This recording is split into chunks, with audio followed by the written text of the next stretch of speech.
Nouvelle édition sur la nationale. Mesdames, Messieurs, bonjour et bienvenue dans ce 13h30, une édition consacrée à l'actualité dans nos différentes régions. Et tout de suite, nous allons prendre la direction du Septentrion pour retrouver Alessandra Diotan, avec elle, les nouvelles du Nord Bénin.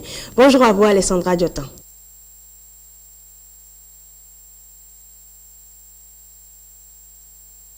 Merci, Madame, Monsieur. C'est un véritable plaisir que de vous retrouver en ce début de semaine. L'actualité dans le Septentrion reste marquée par la descente des responsables du projet du service décentralisé conduit par les communautés PSDCC à Borokoupel, village situé dans la commune de Kouandi. Il s'est agi d'une visite de suivi des activités pilotées dans ce village. Les détails avec Emerida Kmesoton.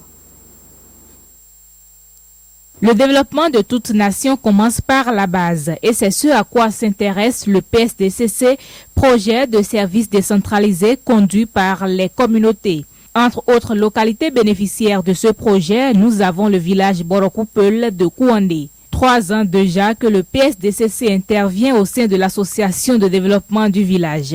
Et ici, on a opté pour la culture du riz sur une superficie de 4 hectares. 633 bénéficiaires. On a récolté 81 sacs de riz de 100 kilos. Nous sommes très contents de ce que le projet nous fait. Ça nous a apporté beaucoup de choses. On a cherché la pauvreté. Une autre composante du projet dont a bénéficié encore le village Borokoupel, c'est la construction d'infrastructures. Un magasin de stockage a été réalisé pour une bonne conservation du riz récolté. On a renforcé leurs capacités, on leur a fait des transferts qui ont permis d'améliorer leurs revenus et on leur a construit un magasin qui permet de sécuriser non seulement le riz qu'ils ont cultivé, mais également toutes les autres productions que le village aura à faire parce que c'était un problème par le passé. Nous démontrons chaque jour parce que le développement conduit par les communautés est une approche salvatrice. Les responsables du suivi du projet sont aujourd'hui dans ce village avec des hôtes. Une délégation togolaise venue s'inspirer de l'expérience béninoise. C'est parce que vous faites quelque chose de bien, quelque chose d'original, que nous avons voulu faire le déplacement depuis le Togo pour venir voir ce que vous faites. Et nous avons compris ce que ce projet-là apporte comme retombée positive dans vos vies. Avec le PSDCC, c'est la réduction de la pauvreté dans les contrées où l'accès aux services de base demeure une préoccupation majeure. C'est un projet applaudi par les bénéficiaires. 11e édition de la journée de l'étudiant ressortissant de Matéri à l'université de Parakou. Les réjouissances ont eu lieu samedi dernier à la salle 21 du campus. Reportage Aziz Alagui.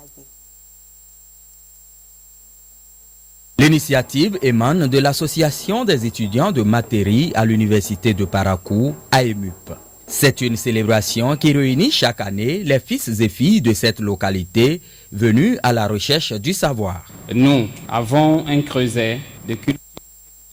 Et cette association qui se veut apolitique œuvre pour la cohésion sociale entre les filles et fils de Matéri à l'université de Parakou.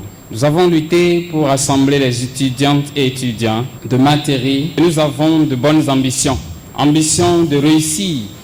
En plus des manifestations culturelles, les étudiants concernés lors de cette journée réfléchissent sur leur rôle dans le processus de développement local. Le thème de cette 11e édition est d'ailleurs « Quelle contribution de l'étudiant pour le développement de sa localité ?» Qu'est-ce qu'un étudiant qui n'a pas de moyens, qui a fortiori est assisté, comment celui qui n'a pas de moyens peut-il contribuer, peut-il apporter son soutien au développement de sa localité. De par son travail qui l'a permis de décrocher son bac et de s'inscrire pour poursuivre ses études, c'est déjà un modèle pour ces jeunes frères qui sont dans les collèges, qui sont primaires. Et quand il vient dans des milieux nouveaux, il découvre d'autres réalités et quand il rentre à la maison, des réalités changent. La conférence nous appelle à un éveil de conscience et à une forte contribution dans le développement de notre localité. Pour les membres et sympathisants, la MUP est un creuset de brassage culturel et de développement. Et cette journée reste le chemin qui va conduire à l'atteinte de leurs objectifs.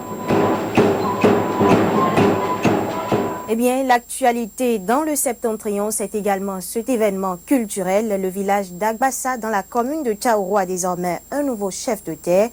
Boniface Kolaole Biaou a été témoin du rite d'intronisation. Reportage. Longtemps délaissé, ce palais a désormais un locataire. Après environ 6 ans de vacances, Sa Majesté Oloyede Egba IV occupe le siège du chef de terre de Agbassa. Il est présenté officiellement à la population et investi de ses fonctions. Je remercie toute la population d'Agbassa. Améliorer mon village natal. C'est ce que je vais faire pendant ma période. Longévité et prospérité. L'union qui va régner plus que le désordre qui régnait. Je vais anéantir la mésentente pour établir l'entente. Le choix de ce sexagénaire marié et père de 7 enfants reçoit l'assentiment d'une grande partie de la population. Aujourd'hui, vraiment, c'est une grande satisfaction. Parce que depuis 7 ans déjà que Agbassa a perdu son roi, aujourd'hui nous venons vraiment de quitter l'ombre parce que le village était dans l'ombre telle la tradition. Quand un village sans roi, ce n'est pas la peine. Je suis content, très content même d'avoir un roi auprès de moi parce que tous les problèmes c'était sur moi, mais à l'heure là, je pense qu'il m'a déchargé un peu et je suis très content. Et on va s'aider pour le développement du village. Chants et danses ont accueilli la présentation et l'intronisation de ce nouveau chef, sur qui les populations fondent déjà l'espoir d'un renouveau. Voilà un reportage donc de Boniface Kolaole Biaou. Restons dans la sphère socio-culturelle. On le sait, le cheval est considéré comme animal de prestige dans certaines communautés ici dans le Septentrion. Eh bien, son entretien n'est pas chose aisée.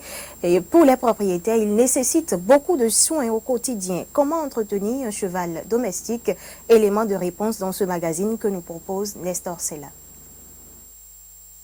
Hervé est propriétaire de cheval résident à Parakou. Comme lui, ils sont nombreux à se rendre au quotidien en race campagne à la recherche du foin, l'aliment principal du cheval. La base de l'alimentation du cheval, c'est le foin qu'on nous sommes en train de chercher. Parce que le foin contient de la cellulose. Le cheval est un monogastrique. Il ne rumine pas. Il faut lui donner une alimentation qui lui permet de ne pas avoir des coliques et autres. C'est l'herbe qui permet la digestion normale de tout ce qui est dans le gros intestin du cheval. C'est pourquoi on vient tous les matins couper de l'herbe. Mais ensuite, on complète son alimentation avec des granulés qui sont des concentrés industriels qui contiennent des vitamines. Son enclos préalablement nettoyé, le cheval reçoit déjà le matin son premier repas. Aussitôt venu, on sert le foin aux chevaux. Leur milieu de vie doit être vraiment propre. Ensuite, on va lui servir de l'eau à boire et les granulés. Avec ses 40 ans d'expérience dans l'entretien du cheval, Hervé nous renseigne que le cheval mange une quantité de foin de façon régulière, mais encore plus lorsqu'il est soumis à une activité physique. Si c'est une période de compétition, le cheval a besoin de manger beaucoup plus d'herbe. Donc quand on va chercher l'herbe tout de suite, même si c'est 3 sacs, 4 sacs ou bien si c'est 100 kilos d'herbe qu'on cherche, on vient, on lui donne tout parce qu'on sait qu'il est en compétition, il doit avoir des forces, il mange les 100 kilos d'herbe. Mais si c'est une ration d'entretien, on peut lui donner 25 kilos, c'est-à-dire si je cherche 100 kilos d'herbe par exemple, les 100 kilos d'herbe peuvent faire 3 jours. Je lui donne 25 kilos, 25 kilos, 25 kilos, les 25 kilos qui restent le 4e jour. Et comment se nourrit le cheval en saison sèche? On coupe l'herbe, on met dans la fosse, on prend de l'eau salée, on fait passer de l'eau salée sur l'herbe et la chaleur fait que comment on appelle, le vent sec fait que cette herbe-là se sèche dans la fosse. Au Bénin, en général, les chevaux restent à domicile pour tout dire. Eux, de fait, ne rapportent rien à leurs propriétaires, contrairement aux chevaux exploités sous d'autres cieux. Par contre, leur entretien revient cher à leurs propriétaires. L'entretien du cheval coûte vraiment cher. Le sac de 50 kg, voilà, c'est le type de sac que j'ai mis sur la terrasse là-bas, coûte à peu près 15 000 francs. Alors pour un cheval, il faut prévoir au moins 1 sac à 1,5 sac par mois. Le cheval ne me rapporte pas de l'argent. J'ai le cheval à cause des festivals de la gagne, à cause du nom que le cheval va me porter, à cause du respect que les gens ont pour le cheval, qui auront pour moi aussi. Nous sommes fiers d'avoir des chevaux. C'est l'héritage de nos parents qu'ont fait ces deux héritiers. Pour leur santé, ces animaux suivent des soins vétérinaires très pointus, surtout que le cheval de nature ne supporte pas certaines variations. Ils ont des carnets et en fonction de la période, on leur fait des vaccins ou des sérums. Donc on les déparasite. Par exemple, quand les chevaux mangeaient l'herbe sèche et maintenant ils ont commencé par manger de l'herbe humide, il y a les vers, on va couper l'herbe avec des parasites et tout ça. On leur donne des vermifuges pour pouvoir éliminer tout ça. Sinon, le cheval ne pourra jamais prendre de l'embonpoint. Ils ont un suivi vétérinaire bien pointu. On a de carnet, on sait qu'à telle période, il faut donner tel vermifuge, il faut donner tel antibiotique, il faut donner telle vitamine, ainsi de suite. Voilà. Et on les vaccine contre la tétanos, contre la rage équine et tout. Le cheval, un animal de prestige pour les uns et un compagnon d'honneur pour les autres. Comment entretenir un cheval domestique? Il s'est agi d'un magazine réalisé par Nestor Sella. Madame, monsieur, cette information sportive avant de prendre congé de vous. Étoile FC de Djougou remporte la 5e édition du tournoi Ali Yaro Sourakatou. Victoire 2-0 après contestation des supporters de l'autre équipe. Toron Berry FC et suspension du match à 13 minutes de la fin. Auguste Yansounou. L'épilogue de plusieurs mois de foot à Djougou démarre pourtant bien. La finale du tournoi Ali Yaro bien partie pour une issue heureuse. 35 minutes x 2. Vous avez la chance de jouer cette finale-là sur ce terrain-là. Le défaut est là, peut-être que les prochaines fois, les autres finales, ça va être avec beaucoup plus de tribunes que cette tribune-là. Donc, encouragez-nous à continuer par vous aider.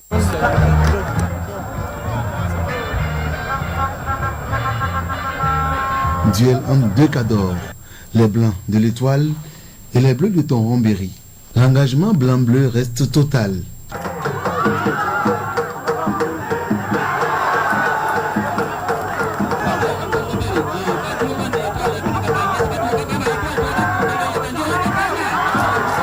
À la 35e minute, Étoile se fait plus altruiste. Le décalage est parfait. La frappe tendue d'Alassane Idrissou reste imparable pour Touré Zulkiful. 1-0 avant la pause.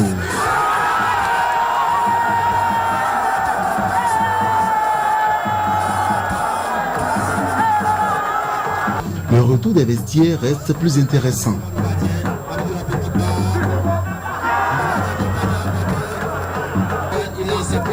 « 57e minute, Bastou sur une jolie frappe intérieure pied gauche amène le score à 2-0.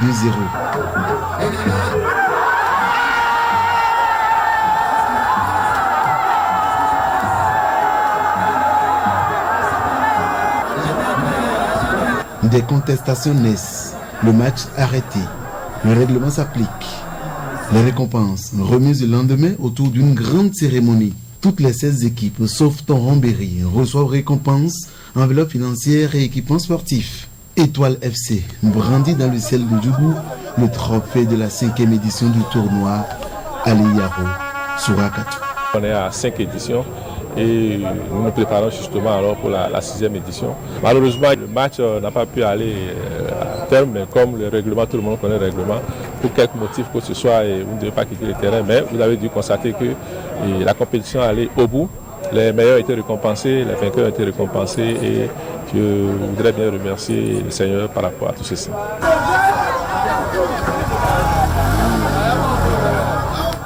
Voilà, c'est donc l'essentiel à retenir comme actualité dans le Septentrion ce début de semaine. Ravi d'avoir été des vôtres. Ravi également d'avoir été des vôtres, de vous avoir reçu dans cette édition. Et nous allons venir à présent dans le Septentrion, dans les collines, je veux la dire, pour parler de cette rencontre ce jeudi à Glazoué des maires réunis au sein du groupement intercommunal des communes GIC. En abrégé ensemble, les maires ont procédé à un bilan des actions entreprises afin de lutter convenablement contre la pauvreté dans cette partie du Bénin. Écoutons le président du GIC, Nicaise Fagnon, à l'ouverture des travaux. Nous avons comme priorité de travailler fondamentalement ou promouvoir le développement local. Déjà, avec cette mandature au niveau de chaque commune et notamment à travers le GIC, nous avons pris conscience de ce que le développement tant prôné au niveau central ne peut jamais efficacement aboutir aux résultats attendus en termes d'éradication de la pauvreté si les communes à la base, chacune en ce qui la concerne, et si les associations intercommunales ne jouent pas le rôle premier et primordial, justement, de procéder à l'organisation, à rendre disponibles les facteurs de production, à travailler d'arrache-pied, tant en s'appuyant sur les moyens gouvernementaux qu'en s'appuyant sur les moyens offerts par la coopération décentralisée et sur notre propre génie. Donc nous ne sommes pas pauvres, nous sommes que virtuellement pauvres, nous sommes des communes à forte potentialité, simplement ensommeillées, parce que n'ayant pas bénéficié de l'attention suffisante, de l'attention requise, de la mobilisation suffisante de nous-mêmes. Nous sommes convaincus qu'à l'unisson, nous allons gagner la bataille de l'éradication de la pauvreté. La 20e édition de la Journée africaine de la prévention des risques professionnels a été célébrée samedi dernier à Abomey, occasion pour les différents acteurs impliqués dans le secteur de procéder à un bilan des actions entreprises afin d'améliorer les performances sur le terrain. Gilles Danso pour les précisions. Ils célèbrent tous ensemble cette 20e édition de la prévention des risques professionnels. Tous les acteurs impliqués dans le secteur affirment leur détermination à œuvrer pour un cadre de travail respectueux des normes professionnelles. De nombreuses études montrent que la prévention des risques professionnels a un impact positif sur la santé des travailleurs, sur la productivité des entreprises. Cependant, malgré les progrès réalisés, les accidents et les maladies liées au travail continuent de faire des ravages dans les familles des travailleurs et ont des conséquences au niveau économique, social et environnemental. Le représentant du ministre en charge du travail donne à cette occasion un signal fort pour l'amélioration des conditions de travail de tous. La 20e édition de la Journée africaine de la prévention des risques professionnels est un important rendez-vous d'échange des différents acteurs autour du thème qui interpelle tous les décideurs politiques, les spécialistes en sécurité et santé au travail, les membres des organisations non gouvernementales et les associations œuvrant dans le domaine de la prévention et des risques professionnels. La prévention des risques professionnels, beaucoup moins coûteuse que la réparation, ne doit donc plus se limiter à une simple réduction du nombre d'accidents de travail et des maladies professionnelles, mais doit aussi viser à éliminer ou tout au moins réduire l'ensemble des risques professionnels afin de sécuriser la branche contre les effets liés à la modernisation et à l'industrialisation. En marche donc pour la réduction des risques liés au travail. On va maintenant la liaison avec l'antenne régionale de Porto Novo pour retrouver Olive Oussougoué. Avec elle, les nouvelles des départements de Lomé Plateau. Olive Oussougoué, vous avez l'antenne. À vous, chers téléspectateurs, très heureuse de vous retrouver depuis Porto-Novo, la capitale du Bénin, pour les informations des départements de Lomé et du Plateau pour le compte de ce lundi. L'Église du christianisme céleste fait la promotion de la planification familiale. À cet effet, elle a initié en fin de semaine écoulée une causerie sur les avantages de la planification familiale. C'est à travers le projet Les religieux s'engagent. Reportage. La planification familiale permet à la femme, entre deux naissances, de se faire encore plus belle. Une causerie débat sur les avantages de la planification familiale au siège de l'Église du christianisme céleste. Autour de cette table, dignitaires de l'Église, gynécologues, sages-femmes et autres fidèles. L'Église du christianisme céleste fait la promotion de la planification familiale. Initié dans le cadre du projet Les religieux s'engagent, un projet financé par les Pays-Bas. Le but, démystifier le sexe jusque-là sujet tabou au sein de nos églises. Nous avons eu une grande rencontre à l'ambassade des Pays-Bas. Ils ont pris l'engagement de nous inscrire dans ce combat-là, qui n'est plus un combat pour un pays, mais un combat pour le monde entier. Car aujourd'hui, tout ce qui se passe dans le dernier maillon de la planète a des incidences importantes sur toute la planète. Non seulement on informe le public sur les avantages de la planification familiale, mais on parle aussi de la nécessité du dialogue parent-enfant.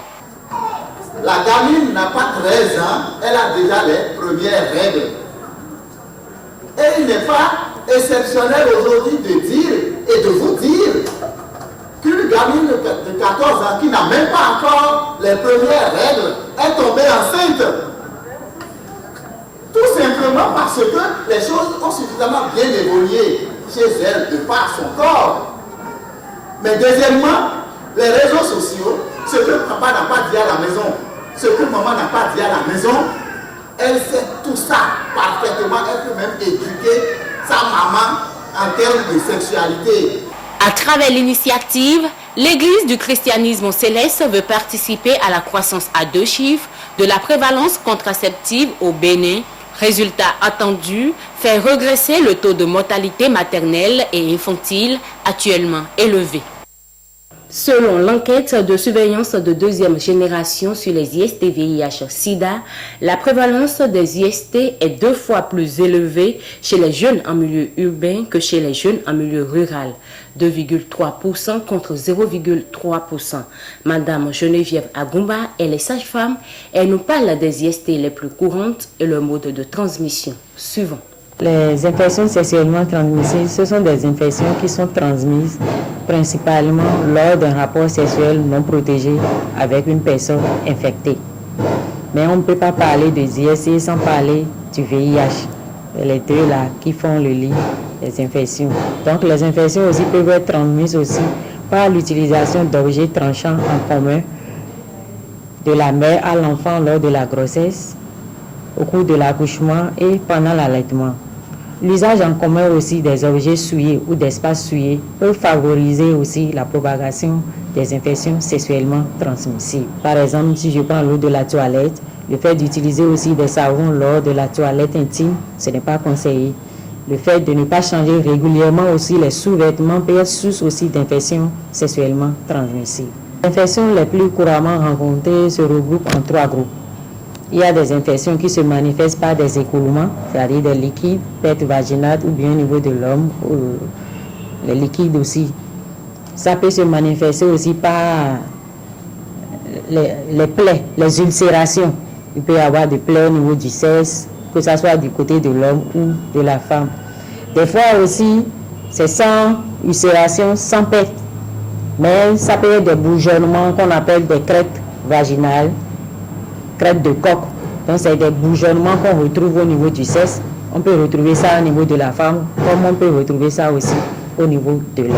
Et la couche de Bénin est la principale source de manifestation des IST. Pourquoi? Parce que les rapports sont commencés un peu plus tôt, les rapports précoces, avec plusieurs partenaires plus âgés, mais partenaires de la même génération, Par rapport aux partenaires âgés, eux, ils ont déjà plusieurs partenaires sexuels. Les jeunes aussi vont de ce côté-là, donc ça peut être source d'infection.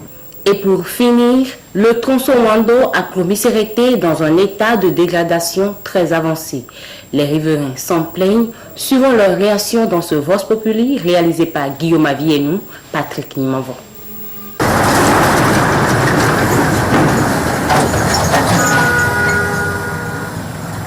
Tout juste après la finition, les gens ont dit il faudrait encore mettre d'autres couches.